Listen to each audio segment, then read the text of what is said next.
years ago, I wrote a book called Free Your Fascia, which came out of my interest in how the bones and the soft tissue, the muscles, the fascia, etc., are connected, and how that interaction affects our posture, our alignment, and our health and wellness.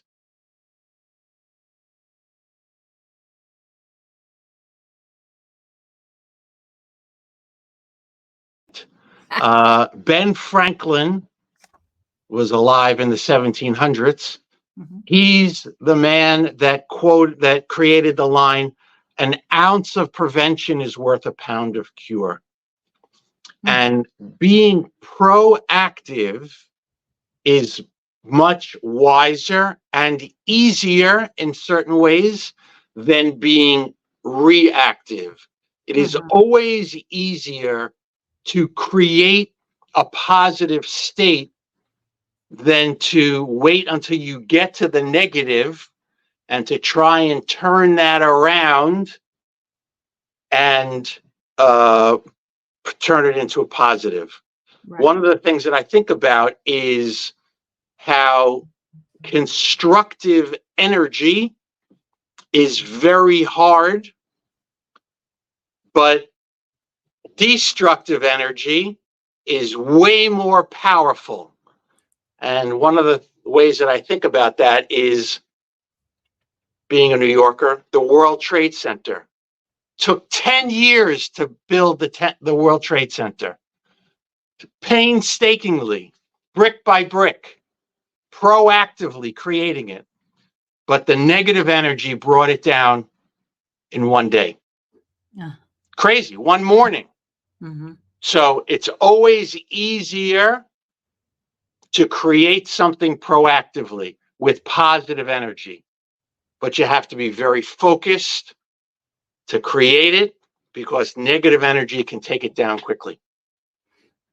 Thank you. And thank you for all you do. I've been a financial planner for 30 years. I don't even know if you knew that, but I have seen so many, just like you, super wealthy people who said, like I had one lady who said on her deathbed, well, I guess I wished I would have quit smoking 30 years ago.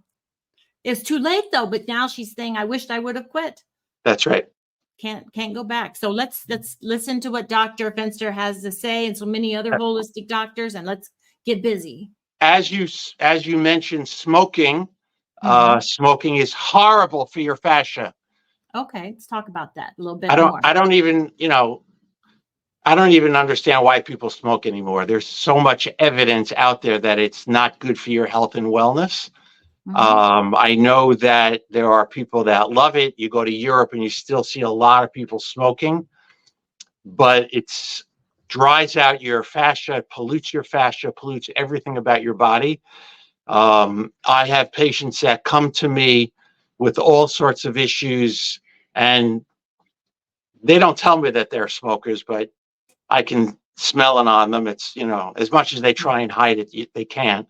Yeah. And I say to them, I can try and help you, but the biggest thing that you can do for yourself is to quit smoking. And, many of them say, oh, it's so relaxing. And I tell them, why don't you try some breathing exercises? That you'll find that way more relaxing than smoking, and much, much healthier than smoking. What about sugar and alcohol and how that relates to fascia?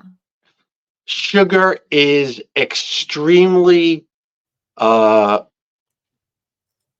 the word I'm looking for? It breaks down your fascia. Specifically, sugar. It creates a lot of end products that destroy your fascia. So sugar is another one that you can be extremely proactive in today's day and age. There's so many foods out there that are low in sugar, and you can avoid sugar. And if I had to tell people from a nutritional point of view to reduce one thing, it would be sugar, because sugar is extremely toxic to the human body on many levels, but especially to your fascia.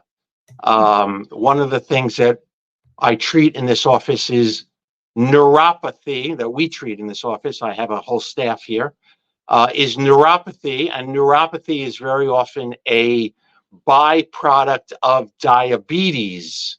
And of course, we know the role of sugar in diabetes. And again, once you have neuropathy as the result of diabetes, it can come from other things as well, like chemotherapy, but it's very often the result of diabetes. Once you have diabetes, it's so hard to turn that clock back.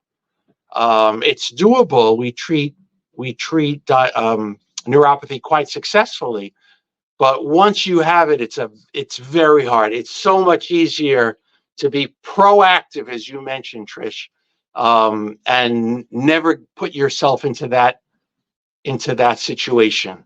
Proactivity is really one of the keys. Consistent I guess it's never proactivity. too late. People might think, oh, I'm too old, but you can start today. It's never too late. Where there's life, there's hope, but it's much easier to be proactive. What about alcohol? Is that equal to sugar or worse? Or yeah, alcohol breaks down to sugar, so it's basically the same concept. Just, from a healthy point of view, we know that alcohol is a neurotoxin, so it's terrible for your brain, but terrible for many other things as well. The less alcohol you drink, the better. The more that, again, research is coming out about that, the less, the better. Okay. So let's say all of us watching are thinking, okay, how do we know if we have a problem with our fascia? So can you think of any indicators that might, somebody might go, oh, I'm in bad shape? One of the best indicators is pain. Okay. If you're having pain in your body, certainly chronic pain, that's probably an indicator that your inflammation is not healthy, that there's some sort of chronic inflammatory process going on. So there are ways to address that. I would encourage people, if they're having chronic pain and chronic inflammation, to make changes to their fascia, to their nutrition, perhaps seeing a chiropractor, to begin stretching, to hydrate more. Those are low-hanging fruit. Those are easy things for all of us to do. There was some research that just came out that talked about how taking multivitamins can reduce dementia because of the nutrients that you're getting. So I would encourage everyone to be wise with their multivitamins, and they should be doing that on a daily basis. So you got to be active. When it comes to being healthy and having wellness, you have to be active in that domain. You can't just wait for it to come down the pike and say, oh, I'm going to be healthy. It'll happen to me. No, you've got to take that bull by the horns and make that happen for yourself. Well, we've got your motivation today. I hope everybody's going to take heed. A couple more things. So fascia is directly related to wrinkles? So fascia is subdermal. It's just below the skin. So it's not directly related to wrinkles, but it is sort of indirectly related to wrinkles. The healthier your fascia is, the healthier your skin will be supported by your fascia. So that's an important thing for those of us that want to look great. And I think we're doing a great job of that, Trish. Yeah, I think I probably have a couple wrinkles. I don't like them though. So I will drink more water though. That'll help. Okay. What about your organs? Like if somebody has kidney troubles, or can this help maybe make their organ function work better? I'm not sure that there's a direct link between, let's say, kidney function and your fascia. But again, going back to that concept that we are one body, we're one unit. So to silo each individual issue, I think, is one of the places where we run into trouble. And, certainly there are times when those individual things need to be addressed, but to be more proactive as a whole is perhaps going to help the body to not run into those siloed problems. Right, preventative. And that's the holistic viewpoint. That's the idea of health and wellness of the whole body.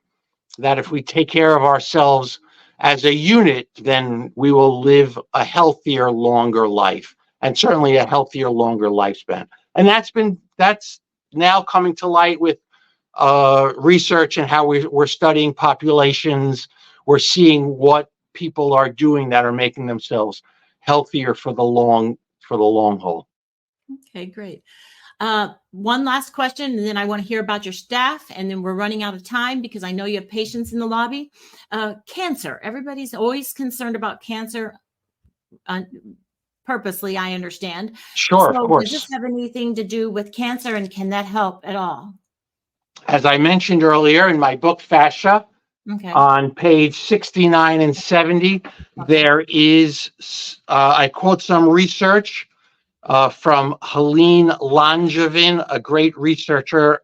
She used to be out of Harvard, talking about stretching and reducing levels of PD-1, which is a key immune checkpoint that blocks the body's ability to fight cancer, and how stretching can help the body's ability to fight cancer. Again, this is some early research, and hopefully there'll be more studies about that in the future. But there is some indication that the health of our fascia will reduce the body's creation of cancer. So again, it goes back to the overall wellness of the body. The more that we do that, the better. I'll just quote that study because I think it's important. The researchers concluded that stretching is a gentle, non-pharmacological intervention that could become an important component of cancer treatment and prevention. I think that sort of says it all right there. Everything's connected, and the circulation, I guess.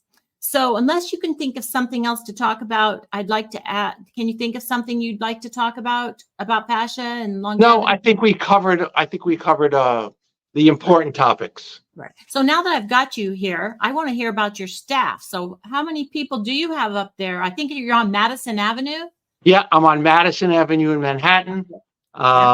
So we have a wide-ranging staff here. Our primary focus is pain, but we treat pain primarily through acupuncture and chiropractic and physical therapy, and we address the stress and mental component of that. We have stress management here in the office. We have massage.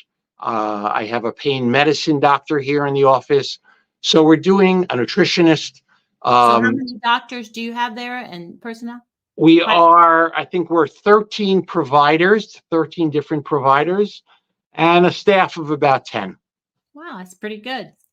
Congratulations. So anybody watching, if you want to go visit Dr. Fenster, you'll have to go to his website and schedule an appointment, or email him with any questions. I assist people over Zoom in today's day and age. Okay. One of the things that I'm also doing sort of separate from the clinic is I'm also a well-being coach. I like to talk to people about whatever challenges they might be having in many different aspects of their lives. Well-being should be in all areas of our lives, in relationships and finances, and, of course, our health and wellness, and, in people's business and their career. So I talk to people about a lot of different things. It's something that I've been doing for many, many years as a chiropractor, but I studied it officially a few years ago, and it's something that I do that I really enjoy as well. Wow, that's exciting to know. You're a wellness coach then. Well-being coach, Well-being coach. because well-being expands, has to be in every area of your life. You know, if someone's very healthy because they take vitamins and they stretch and they do all sorts of stuff, but their finances are in the trash, how can they really have well-being? Right. That's right. Because they can't sleep at night. That's right. And sleep is a very important component. Well, I'm sure you do a great job because you're such an uplifting, vibrant person, and we're happy about that. So Thank you so much. well, thank you for coming today. Go get with your patients, and I'm sure you'll hear from some of our viewers, and hopefully we'll have you again next time about a different subject. I'd be happy to.